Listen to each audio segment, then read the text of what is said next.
This isn't what it looks like!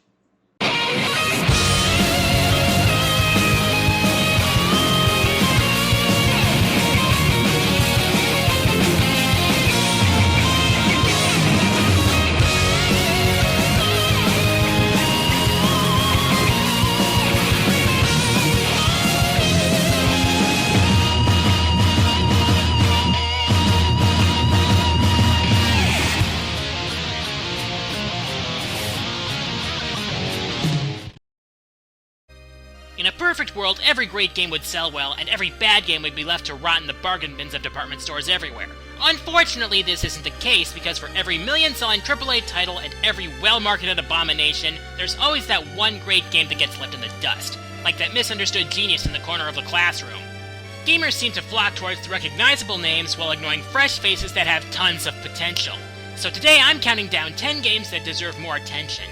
I know this is basically my equivalent of an underrated games list, or games I like but no one else does, but I'm calling it my top 10 underappreciated gems, mainly because underrated is such a hard topic to actually gauge, and in all honesty, silly acronyms really aren't my thing.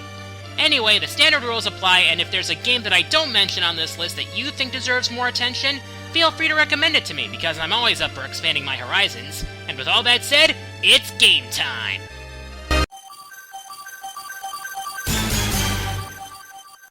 We all know that Suda51 is a mad genius. His games are always packed with crazy, over-the-top action and zany characters. I mean, we have an assassin chopping down hordes of mooks in an effort to get laid, a hitman with 7 personalities, a cheerleader moonlighting as a zombie hunter, and an animal man piloting a time-warping plane. Wait, what?! Okay, Sine Mora isn't exactly what you'd expect from Suda, but that doesn't mean that it's still not tons of fun, because it certainly is. For one thing, its art style is a lot darker and grittier than the Suda norm. It takes place in a diesel punk world embroiled in a bitter conflict over time travel and whatnot. The action is fast and frantic with tons of crazy crap to avoid and loads of enemies to shoot down. The gameplay mechanics are what really make this game stand out, however. The timer is basically your life meter in this game. You add time to the clock by shooting enemies and lose time by taking damage. Also, depending on your choice of power-up, you have the ability to slow down, freeze, or even reverse time. Yeah, try to handle this with your 1.21 gigawatts. On top of that, some of the level designs are really creative. Hiding in trash to avoid getting burned up? New one on me. And some of the boss fights are just plain awesome. When it comes down to it, Sine Mora is a fun game. In fact, it's probably in my top 10 2D shooters. Into a future list? Maybe.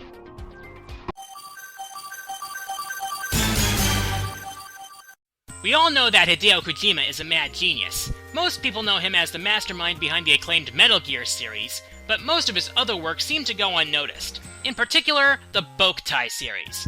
These games took a cool vampire hunting stealth game and combined it with a solar sensor in the cartridge which used actual sunlight to power elements of the game. However, they failed to sell well due to a slight oversight on Kojima's part. Now, correct me if I'm wrong, but as far as I know, most gamers don't play outside. Ah! Natural light! Turn it off! Which is why this spot goes to the DS game Lunar Nights. It gives you all the action of the GBA titles without any of that outdoor bullshit. The Boktai series has focused on a conflict between humans and vampires, and in Lunar Nights, the Bloodsuckers have gained the upper hand with casket armor that protects them from the sun, and technology that lets them alter the very weather. The game follows 2 heroes who are out to stop them. Lucian, who wields dark power and melee weapons, and Aaron, who wields sunlight and is a ranged fighter. Throughout the game, you slay hordes of undead, take down the vampires, and free the terrestrials that unlock new powers. Also, there are stylus-driven casket rocket stages to break up the action. Those are pretty fun if you ask me. Interesting thing though, the Japanese version actually had a crossover with Mega Man Star Force. Wonder why the people in the West never got that. Was Boktai that unpopular in the States? Man, we must hate innovation. Or playing outside, one of the two.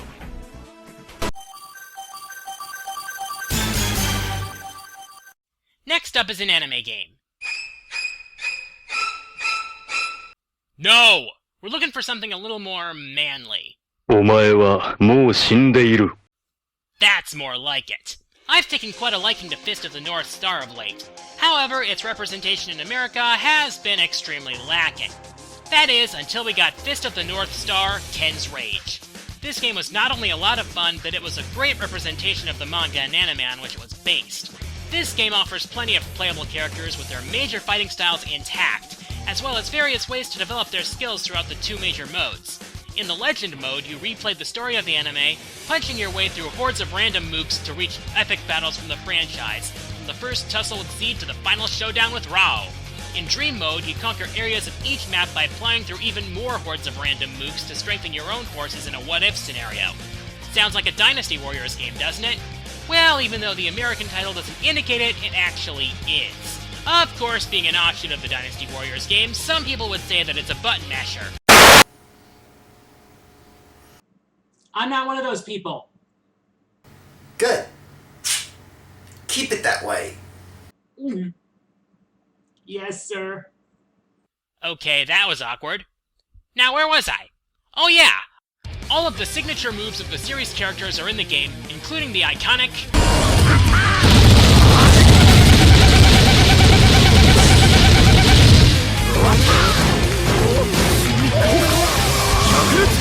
Adding to the experience is a rockin' soundtrack with some awesome themes, including a rock cover of the original theme to the anime.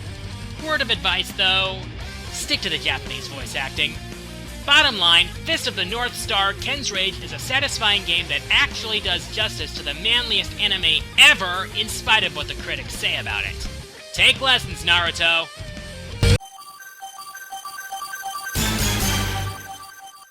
Bomberman is a favorite series of mine, and one of my favorite entries is Bomberman 64. Apparently I'm not alone. In fact, it was extremely well liked within the franchise. Sadly, the same cannot be said about the second attack. While previous Bomberman games relied more on blasting enemies to pixel bits, and Bomberman 64 combined said blasting with various puzzle elements, this game was more of an adventure. The action was still good old Bomberman, which I love. There are still plenty of puzzle elements throughout the game, which are solved through the use of the elemental stones you collect throughout the game. These stones give your bombs new powers such as ice, wind, and electricity, and are used in some very creative ways. The second attack also introduced Pommy, a companion who could evolve depending on what food you collected. Pommy was the first of the Kara bombs, who would appear in a few later games such as Bomberman Generation. Of course, what would Bomberman be without some awesome multiplayer? Well, it would be Bomberman Hero, but anyway, second attack has several modes to play with friends, and it's chaotic as always. Heck, they even brought back the custom parts from the first Bomberman 64. So why was this a sales dud? It just makes me wish for a new Bomberman game even more. Hey Konami, you listening to me? I want to blow shit up in a video game. Well, at least there's the next entry on the list.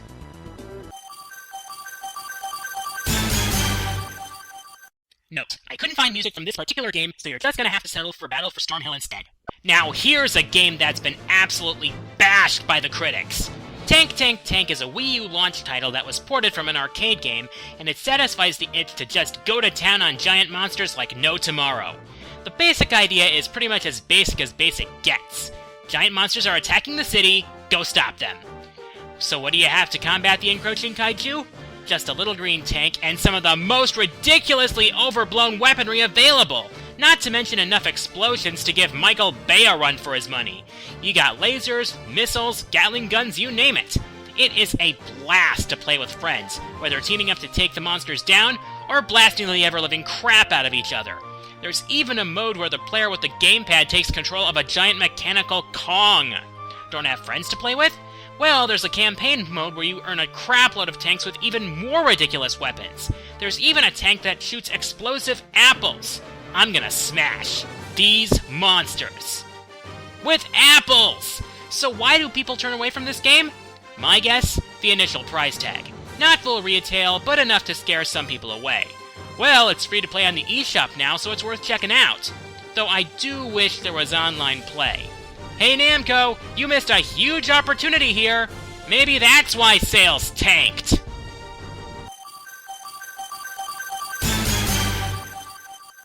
Wait a minute. There's an underappreciated Mega Man game? Well, yeah, I kinda mentioned it during Top 10 Healers. You know, Mega Man X Command Mission? Yeah, I mentioned the abomination that was X7 outsold this game. What I didn't tell you was, every main game in the X series outsold it. Yeah, it's an RPG and a fairly linear one for that matter, but to be blunt, I don't care. So why do I like this overlooked title? Several reasons. First, it has a nice story. Long story short, a maverick named Epsilon, who isn't Sigma for a change, is raising Cain on Giga City Island, so X gathers up a posse to take him down. There are some pretty cool characters to aid you alongside X-Zero and Axel.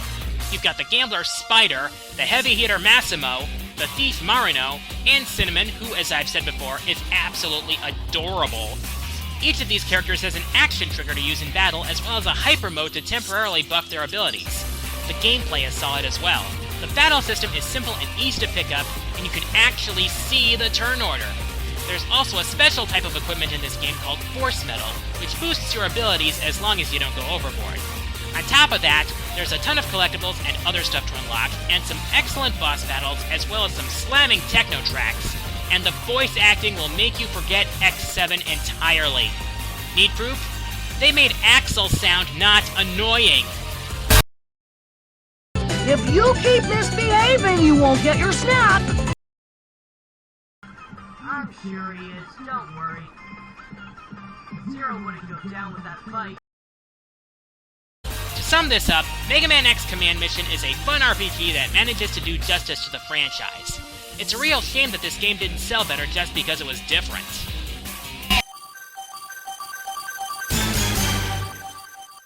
A lot of people say that motion control is nothing more than a gimmick, but even gimmicks can be a good thing if used effectively. And while Wii Motion Plus allowed for a lot of new possibilities, even the early days of the Wii had some great uses for the Wii Remote. And Capcom really had a winner with Zack and Wiki Quest for Barbarossa's Treasure. Yeah, it's colorful and humorous, but that's one of the things I love about it. Basically, Zack's a pirate and Wiki's a monkey copter bell thing, and they're trying to find the parts of this old pirate dude with the promise of untold treasure. Why do I get the feeling that this won't end well? Anyways, where this game really shines is in its gameplay. It's a point-and-click adventure where you guide our swashbuckling duo to solve a variety of puzzles to reach the goal. The awesome thing is the various ways the Wii Remote is implemented. Basically, where you find a mechanism where the Wii Remote is used, the motion is pretty much the same as if you were actually using the mechanism yourself. That's pretty slick! Some of the puzzles can be pretty tricky, and you'll need to get really creative if you want the high score. However, one side thing I really love is, well, check this out. Hoi, hoi, hoi, hoi!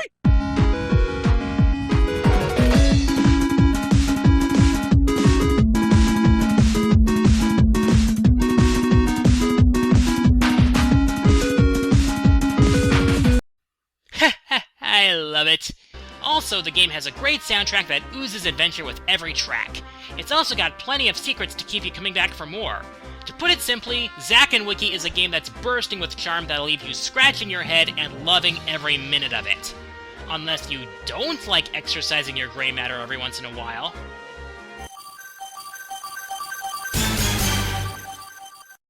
Okay, I don't care what anyone says. The critics can laugh and the hardcore crowd can mock me all they want, but I like Arcana R3. Now, I can understand some of the criticism behind this game, but some of it's for bad reasons. Look, just because it has an all-female cast and has an anime art style doesn't mean it's a game that's strictly for otakus and weeaboos. Behind all that moe, there's a genuinely fun and enjoyable fighting game. While at first glance it seems like a standard 5-button fighting game, there are a couple things that this game and its series bring to the table. The biggest element of the game that separates it from other fighters is the concept of the Arcana. Each of the 23 playable characters has one of these spirits as a partner, but you can actually choose which Arcana you bring into a fight. That means there's a total of 529 character combinations to play with. Woo, that's a lot! Also, there's a higher emphasis on aerial combat than most fighting games. This is mostly attributed to the use of the homing dash. It takes getting used to, but once you do, there's a lot of fun to be had. As for the characters, they pretty much cover nearly 95% of female anime character types, but they're at least somewhat likable, with a few glaring exceptions, and their fighting styles are extremely varied. Not only that, but many of the finishers in this game are a pure feast for the eyes. My major complaint with Arcana R3 is the lack of modes. You just have your basic story mode, score attack, versus mode, and training. That's it. However, it's still a lot of fun, and it's just another example of a game whose true worth lies behind its exterior. If If you know someone who has it, at least give it a shot before you pass judgment on it. That reminds me.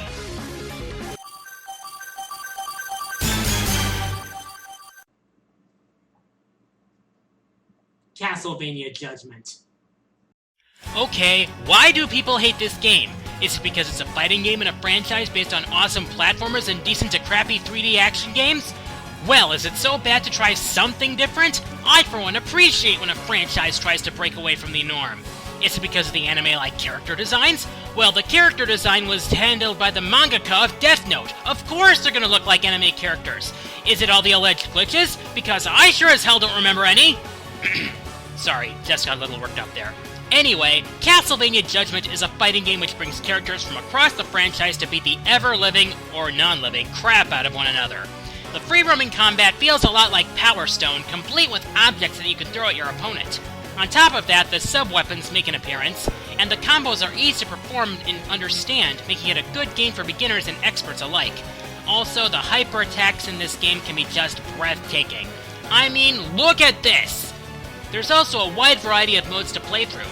Besides your standard arcade, versus, and survival modes, there's a story mode which features one of the coolest characters ever, and the castle mode which tests your skills in various different ways.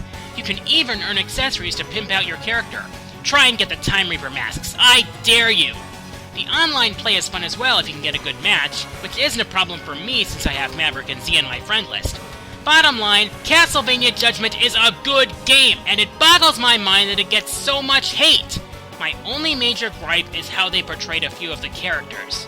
Specifically, Eric and Maria. Stupid owl. Okay, we're almost done here, but before we hit number 1, cue the recap. Number 10, Sine Mora.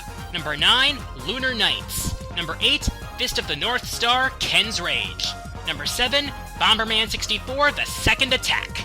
Number 6, Tank Tank Tank. Number 5, Mega Man X Command Mission. Number 4, Zack and Wiki, Quest for Barbarossa's Treasure. Number 3, Arcana R3, and number 2, Castlevania Judgement.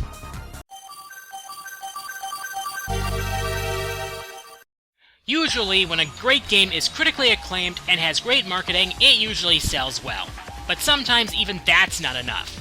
I mean, Nintendo hyped the hell out of Sin and Punishment Star Successor, and it still sold poorly.